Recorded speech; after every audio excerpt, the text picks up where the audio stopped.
ईश्वर पाटील जे आमदार शिवसेनेचे, त्यांनी आज त्यांच्या मनातले कतकत बोलून दाखवले. त्यांनी म्हटलं की माझ्या विरोधकांना भाजप आपल्या पक्षात घेऊन माझ्या अंत्ययात्रेची तयारी करत आहे.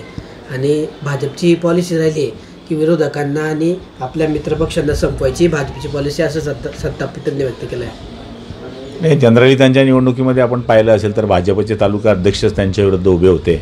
हे पूर्ण महाराष्ट्राने आणि जळगाव जिल्ह्याने पाहिलं आहे. आणि आज आपण जर पाहिलं असेल त्याच माणसाला पुन्हा भाजपमध्ये प्रवेश दिलेला आहे. त्याच्यानंतर जे विरोधात दिलीप वाघ होते त्यांना प्रवेश दिला आहे. मुभाटाच्या त्यांच्या सख्या बहीण होत्या त्यांनाही प्रवेश दिला आहे. प्रताप हरी म्हणून जे शिवसेनेमध्ये होते त्यांना भाजपमध्ये प्रवेश दिला आहे.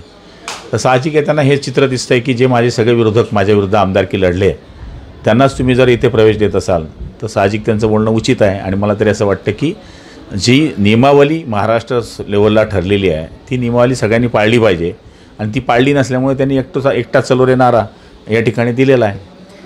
ते भाजपचे जे नवनाथ बन आहे त्यांचं म्हणणं आहे की राजसाहेब ठाकरे हेच बाळासाहेबांचे खरे वारस वाटतात, त्याच्यामुळे शिवसेनेची धुराई त्यांच्या खांद्यावर दिली पाहिजे. तुम्हाला काय वाटतं?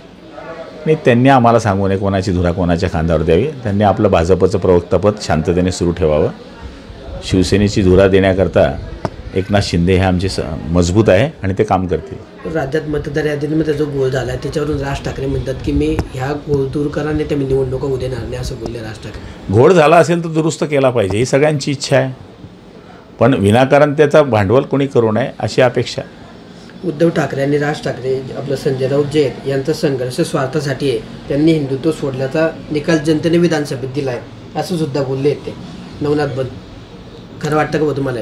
हे बघा, या निवडणुकीमध्ये आपण पाहिलं असेल की बाळासाहेबांच्या बाबतीमध्ये आपण पाहिलं असेल हिंदुत्व सम्राट कधीच त्यांच्या मुखातून आलं नाही. ही चुकीची गोष्ट आहे. ज्या बाळासाहेबांनी अख्खं आयुष्य हिंदुत्वाकरता घातलं त्यांना हिंदुत्व सम्राट म्हणणं काही चुकीचं नाही आहे आणि ते त्यांनी म्हणावं. पण संजय राऊतसारखा टिकलीवाला माणूस इथे असल्यामुळे या गोष्टी घडणारच आहे. एकनाथ शिंदेंना फटाका, एकनाथ शिंदे ही भेदलेली फटाका आहे बा, ते फुसका लवंगा देखील नाही. उद्धव ठाकरेंची ताकद जोपर्यंत त्यांच्यासोबत होती तोपर्यंतच ते फटाके त्यांचे एकनाथ शिंदेचे वादच होते असं संजय राऊत म्हणत आहे. इथे फुसकी टिकली येणार आहोत. चलो टिकली.